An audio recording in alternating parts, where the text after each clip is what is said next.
Good afternoon, guys, and happy Friday to all of your sunshiny faces.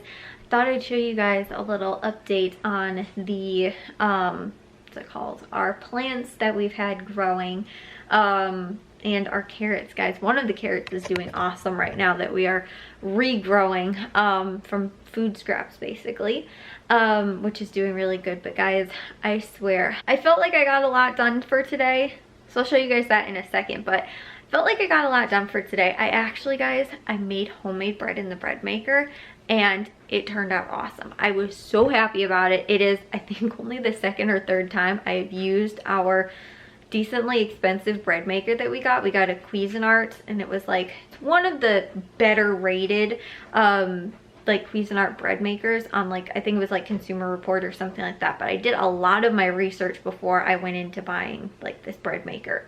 And so, like I said, that, and then also too, when we got the KitchenAid. The KitchenAid was on sale at Target, the KitchenAid mixer, and then we also, like I said, got it on sale at Target.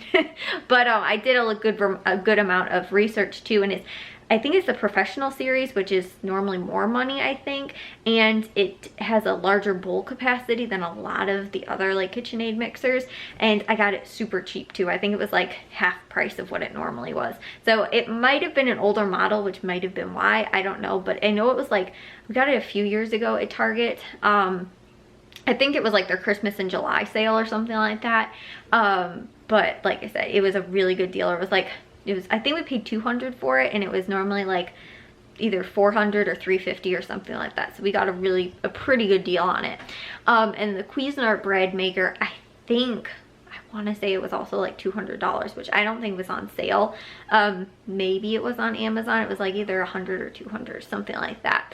But again, I've used it, I think, maybe twice now to try and make bread. And the first time, well, the only time that I can actually remember using it and making bread, the bread turned out, it was okay, but it had like, it was like very like dense. Like, I don't really know why, but it wasn't like super like soft and like, you know, just like light bread. And like, you know, I don't remember what kind I made. Maybe it was just regular like French loaf bread or something like that. But then too, like, the outside like wasn't crusty enough. You guys know, like good like French bread sort of. So like I said, I made some today. It was supposed to be dill garlic, or not dill garlic, it was supposed to be dill French bread or something like that. We didn't have any dill, so we ended up, I asked my mom if I could add something else, or else I was just going to do regular French bread, and she said to add some Italian seasoning. So I did. It tasted super awesome, and it was like the perfect amount of like crusty flakiness on the outside for like the crust, and the inside was so light. It was awesome. I think the first time, I will say, I've successfully made bread like ever, other than like a quick bread recipe or like non-rising bread, basically, because anytime anything is involved with yeast, I seem to horribly fail at it. And I always too, I'm like, okay, this yeast I just bought at the store, like, and I don't know what's wrong with it half the time. I feel like, you know, I'm like, is it the yeast problem? Is it my problem? Is my water not warm enough? Is, you know, this thing wrong or that thing wrong or whatever? So I did check the temperature of my water. I wanted to make sure that like everything was super perfect. Like I said, I think I got the yeast at Aldi like a month ago maybe. And so it was still like super fresh. And so I was like, okay, this is good, because I tried before to make it with yeast that I realized was too old, and I was like, oh, this is not good. Like, it was probably several months old or a year or something like that. I was like, yeah, no, this didn't turn out. But then I told you guys too, we bought a bread maker, and it was like broken. Like, I think we bought it used or secondhand or something like that. And I don't know if it was my problem or what the problem was with the bread maker, but the bread didn't turn out. So like I said, we ended up getting this new one, and this is the first time that I've ever had perfect success, I'd say, in making bread, with the exception of, like I said, the first time I used it, it was okay. It wasn't like, when we had it, I wasn't like in love with it. Today, I was like, holy cow, this was amazing, because my mom made split pea soup for dinner tonight from the leftover ham bone from Easter. So we were using up all of our leftovers and scraps and stuff like that, and we made homemade French bread, Italian French bread, in the the bread maker. So it was awesome. My mom made brownies to go with everything too. But the only problem is I actually realized we completely ran out of flour. We do have a little bit of what's it called? Whole wheat flour, I think, or wheat flour, something like that. I think whole wheat, the brown, like dark, the non-bleached kind, that my mom bought especially for making something that she was using. And so we, like I said, we have a little bit left, but it's not like regular like white flour. And I didn't use bread flour either for this, and it turned out too, which was even more awesome, because I know you can use like multi-purpose or all-purpose flour or whatever, but again, I've tried before and I didn't have success, so I was like, should I just buy bread flour? And I was like, okay, I'm gonna try. Luckily we had just barely enough to make a two loaf bread today. I needed, I think, 4 cups or something like that of flour. We had just barely enough. I was actually a little tiny bit short, and maybe that's why it actually turned out. I had like maybe like a tablespoon or 2 that was like too short. It didn't have enough. But I was like, hopefully this turns out, hopefully it works. And like I said, it was probably the best bread ever. So maybe next time I take like maybe minus like a tablespoon or 2. So anyways, that's what we ended up doing for dinner tonight. But I swear, guys, the other night I was actually digging around in underneath our sink, going through some of our cleaning products, and I found this Renews-It, whatever it's called, one of those like smelly things, you know, that you can like put in, you know, spaces, make them smell good, that I found under the sink. And I had just bought 2 Glade ones, I think, for the bathroom and the kitchen, and I was actually gonna look for those. I found this one underneath the sink, and I don't know what it was, but I put it in my room like 2 days ago, and I think I am allergic to it, because since then on I have been sneezing like crazy, and now my nose is like stinking burning. And like I said, I don't know if it's maybe even absorbed some of the smells from underneath the sink or something like that.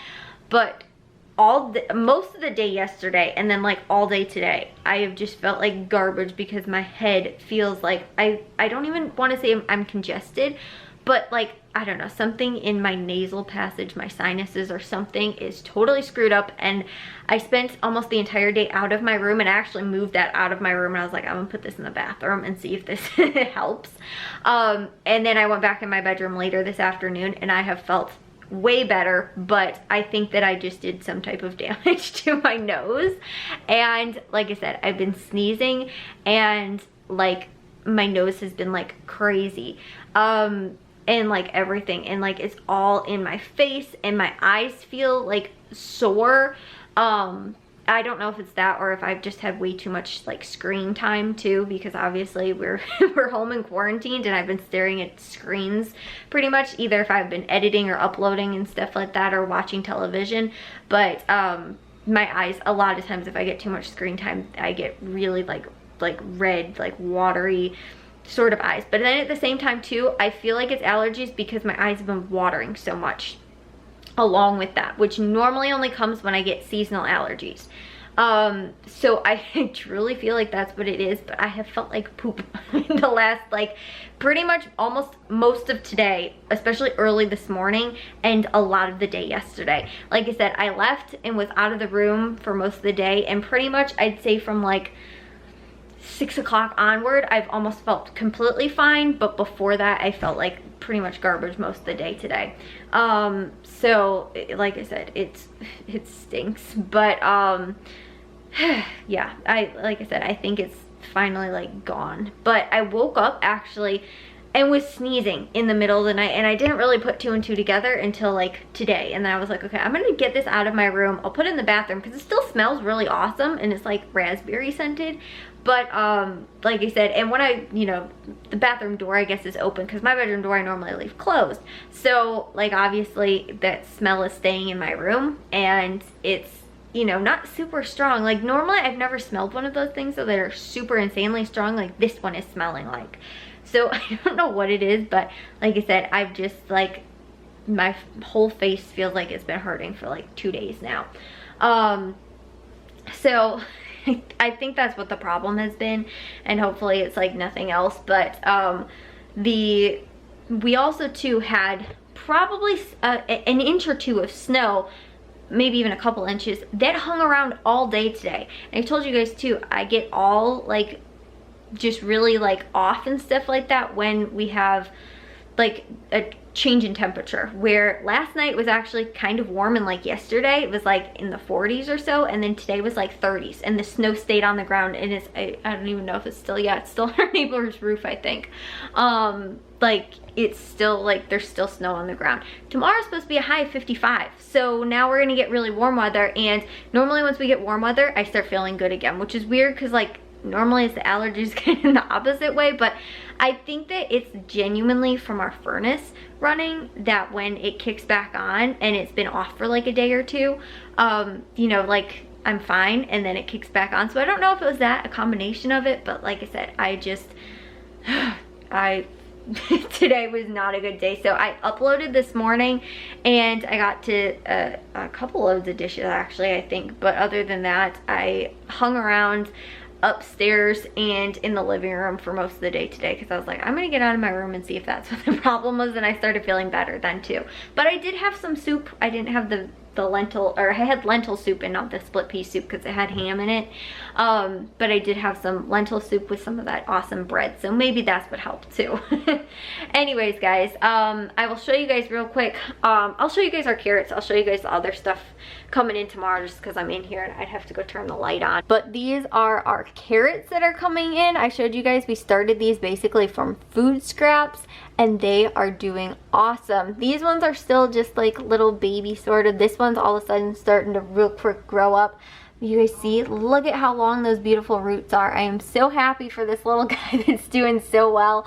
But we are gonna get carrots out of these, which is awesome, because we don't have like carrot seeds or anything like that, but we can regrow them from our food scraps. So ours can't be planted outside until pretty much the beginning of May anyway, because again, it snowed today, so it's not safe to be planting our plants outside. So you're going to be waiting a little while for these guys to go out there. We've also got some potatoes that are growing inside, along with some of our other little seedlings and stuff like that we've started. But our carrots, regrowing them in here, they're doing pretty good. I don't even know, oh, maybe you guys can just barely see, there's like some little roots I think in there, but these ones you guys can see all of those coming in, which is awesome. I think the last time I showed you them too was like the size of like the first one, but it's so weird because like each carrot's like a little bit bigger than the other one, so they're definitely not all coming in like at the same time, but they're all doing good. We had a fourth one too that didn't start like at all, like it was just like there was nothing, and it had been in there for a long time.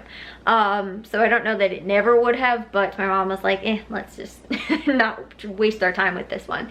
So we got 3 that look like they're all doing really well and starting to get roots and everything, which means that we can plant them outside at some point. So that's awesome. I'm super excited we'll have some fresh carrots, because I've never grown carrots before. We've grown a lot of stuff, mainly tomatoes. We did a ton of zucchini and other like squash and stuff like that. We even did watermelon, but I've never personally ever grown carrots in the last few years that we've had our outside like raised beds.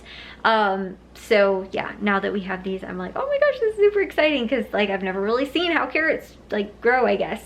Or the potatoes too, which we are doing potatoes, but like I said, it's really cool. I've never grown them from scraps either, which is another really cool thing. Like, you know, we bought those at the grocery store and we're getting a second use out of them. So anyways guys, I will see you all in tomorrow's vlog. If you guys did enjoy today's, make sure you guys give a big old thumbs up. If you guys are new, we'd love it if you'd subscribe, and I'll see all of your sunshiny faces tomorrow. So bye guys.